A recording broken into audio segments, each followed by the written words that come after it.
నమస్కారం గురుగారు. నమస్తే అమ్మ. గురుగారు మామూలుగా ద్వారాలు మనకి చాలా ఇంపార్టెంట్.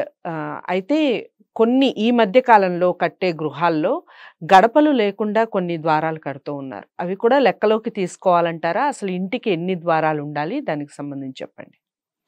శ్రీమాత్రే నమ. మీరు మంచి క్వశ్చన్ వేశారు. సాధారణంగా ఒక గృహానికి ఆ గృహం బాగుందా బాగలేదా, వాళ్ళ ప్రభావం ఎలా ఉంటుంది అన్నది 3 విషయాల మీద ముఖ్యంగా ఆధారపడి ఉంటుంది. ఒకటేమో ద్వారాలు, హ్మ్.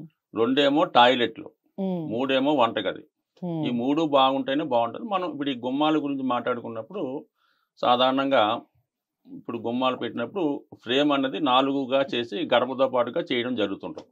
హ్మ్. అయితే మన ప్రస్తుత కాలంలో ఏం చేస్తారంటే ప్రధాన ద్వారం సింహద్వారానికి మాత్రమే హ్మ్. గడపతో కూడుకున్నటువంటి గుమ్మాన్ని పెట్టడం జరుగుతుంది.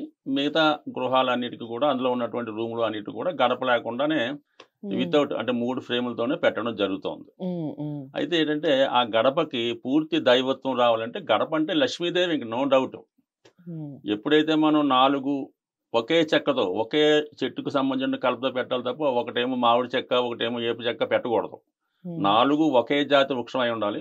దాంతో కొంత గడప ఉన్నటువంటి సైజుల ప్రకారం మెయిన్ గడప, ఆ గడపకి మెయిన్‌గా గడప ఉండడం, దానికి అందంగా అలంకరించడం. అది ఒక గడప అన్నది ఇంపార్టెంట్‌గా పెడుతున్నారు. కానీ ఎప్పుడు కూడా గడపలన్నవి 2 గాని, 4 గాని, 6 గాని, 8 హ్మ్. గాని, మళ్ళా హుహు. 10 ఉండకూడదు, మళ్ళా 12 ఓకే. అంటే సరి సంఖ్యలో ఉండాలి. హ్మ్. ఈ హ్మ్. సరి సంఖ్యలో ఉన్నప్పుడు మనం ప్రధానంగా ఏంటంటే ప్రస్తుతం ఉన్నటువంటి విషయాల ప్రకారం ఏంటంటే కనీసం 2 అంటే మనకి ఎంట్రన్స్ ద్వారానికి గడపతో పెట్టుకుంది పెట్టాలి.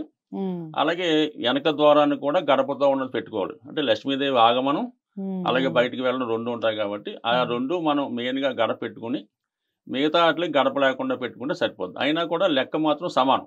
ఎప్పుడైతే హ్మ్. మనం ద్వారం గుండా ప్రవేశిస్తున్నామో అది కంపల్సరీగా సరి సంఖ్యలోనే ఉండాలి. హ్మ్.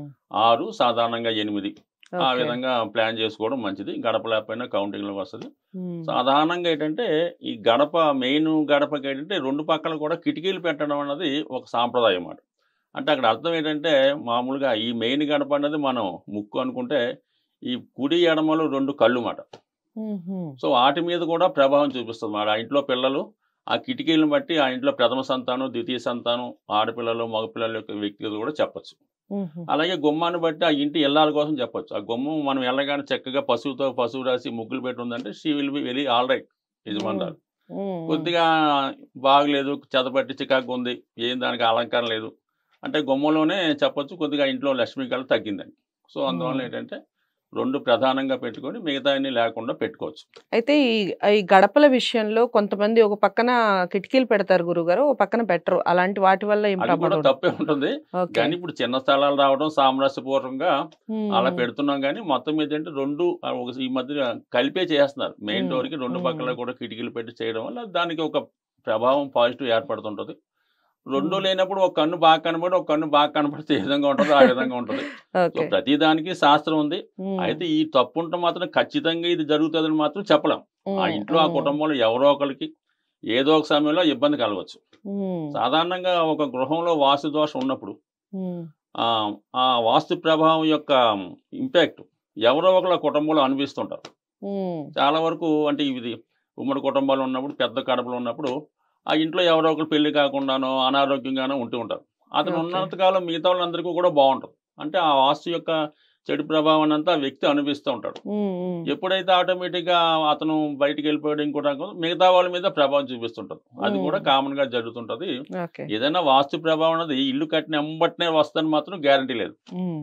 7 సంవత్సరాలు, హుహు. 7 సంవత్సరాల లోపు ఒకసారి వస్తది. ఇంకా కొద్దిగా ఎక్కువుంటే 7 సంవత్సరాల తర్వాత వస్తుంటది. హ్మ్. ఇంకా బాగా అందవికారంగా బాగా సమస్త దోషాలతో కడితే ఎంబటనే చూపిస్తది. అంటే హ్మ్. ఆ కుటుంబం ఇంట్లో దిగిన వెంటనే భార్యాభర్తలు గొడవ రావడం, భార్య ఇంటికెళ్ళిపోవడం, బయటికెళ్ళిపోవడం, లేదా ఆ పిల్లవాడో, అమ్మాయో ఈ లవ్ మ్యారేజ్ చేసుకొని జంప్ అవ్వడం. అయ్యో! ఇలాంటియన్నీ కూడా హ్మ్. ఎంబటనే కనపడుతుంటాయి. హుహు. అయితే వ్యక్తిగత జాతకంలో కూడా ఇది సపోర్ట్ చేస్తుంటది. హ్మ్. హ్మ్. ఆ సపోర్ట్ చేసినప్పుడు మాత్రమే ఇవి జరుగుతుంటాయి. హ్మ్. సాధారణంగా మన సొంత గృహం ఎటువంటి వాస్తు దోషాలున్నాయో, హ్మ్.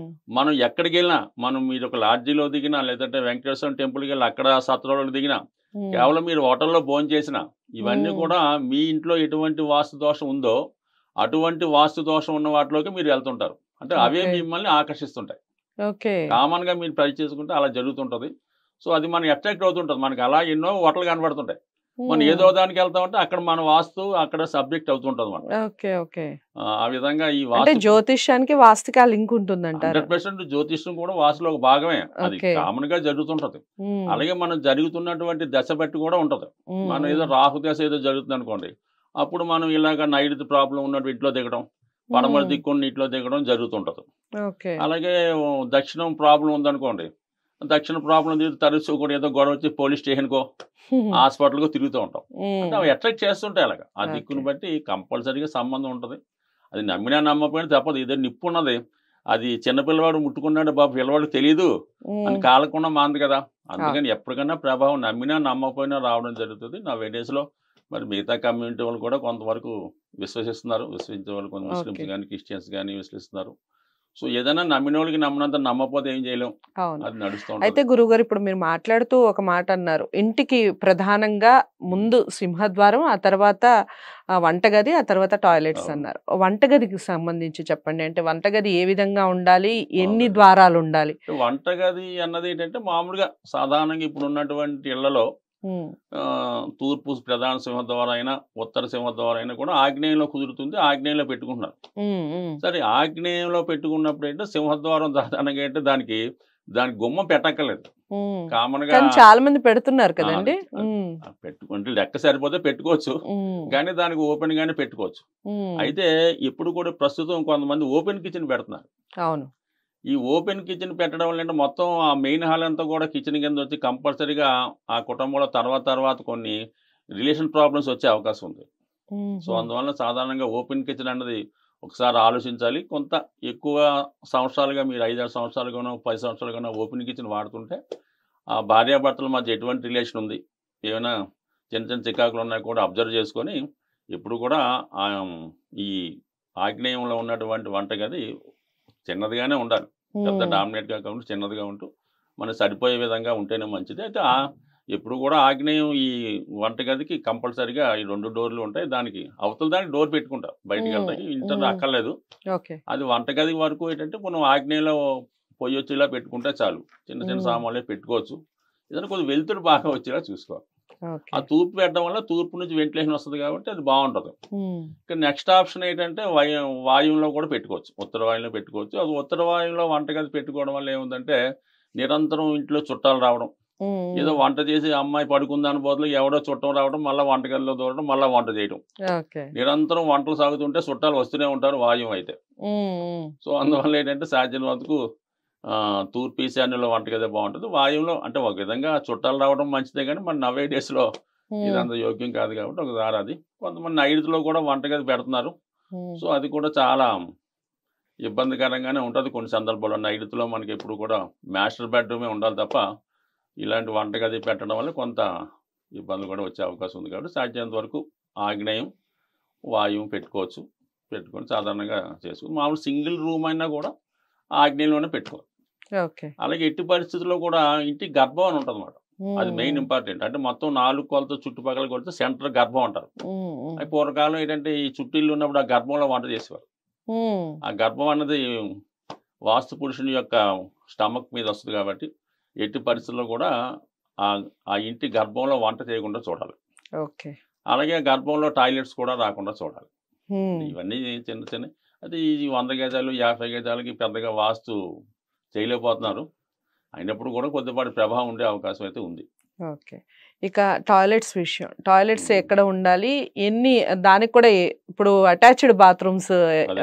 మాక్సిమం ఉంటున్నాయి హ్మ్. కాబట్టి ఎక్కడ ఉంటే మంచిదంటారు? ఇక టాయిలెట్స్ అన్నదే వెరీ ఇంపార్టెంట్. అంటే పూర్వకాలం మనకి పెద్దవాళ్ళు రాసినటువంటి వాస్తు శాస్త్రంలో ఇంటి బయటే టాయిలెట్ ఉండేవి. హ్మ్. ఇప్పుడు కాలగమనం వల్లనో, వేరే కారణాల వల్లనో అది ఇంట్లోకి రావడం జరిగింది.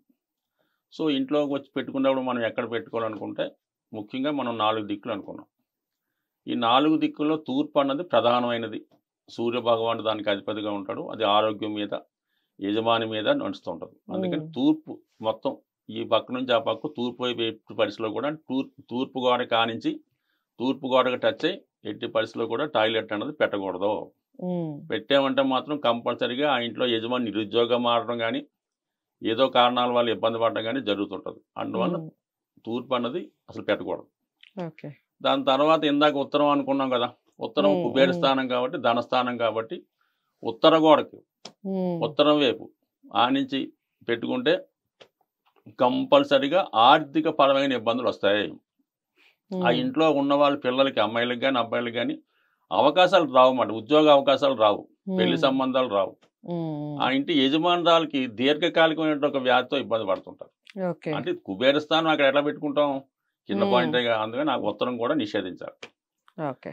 ఇక మామూలుగా దక్షిణ భాగం, ఉమ్, దక్షిణ భాగంలో దక్షిణాగ్నేయ వంటకు కేటాయించి దక్షిణ నైరుతి పడవ పెట్టి దక్షిణ భాగంలో పెట్టుకుంటారు.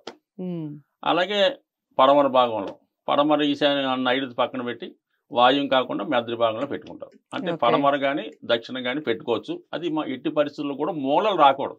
ఉమ్, ఈశాన్య మూల వచ్చిందంటే ఇంకా సర్వనాశనం. ఇంకా ఉమ్, ఈశాన్య మూల రాకూడదు. ఓకే. ఆగ్నేయ మూల వస్తే ఇంకా ఆగ్నేయం వల్ల అది స్త్రీలకు ఇబ్బంది, అది కూడా రాకూడదు. ఉమ్, ఇంకా వాయు మూల టాయిలెట్ పెట్టారనుకోండి, అంటే రెండు మూలలు మూసి రెండు ఉమ్, మూలలు మూసి పెడితే కంపల్సరీగా లవ్ అఫేర్లు, ఫైనాన్స్ ప్రాబ్లమ్స్, బుర్ర పని చేయకపోవడం జరుగుతుంది.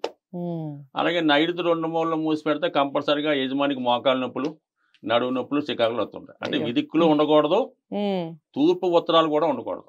ఓకే. ఇది లేకుండా టాయిలెట్ ఏర్పాటు చేసుకోవాలి. ఓకే. అదే మనకి ప్రహరీ గోడ ఉండి ఇంటి ఉమ్, బయట ఏర్పాటు చేసుకోవాలన్నా కూడా సేమ్ రూల్.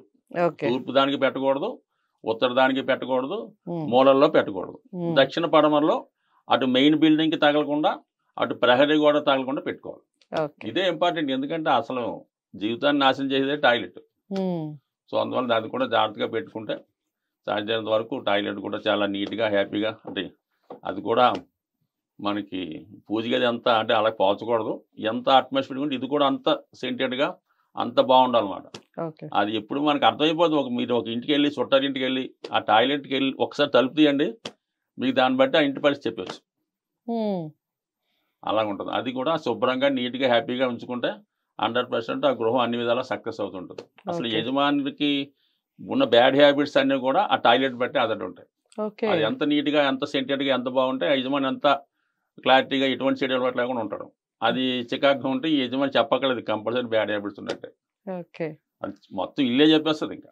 ఉమ్, చాలా అదే. చక్కగా వివరించారు గురువుగారు.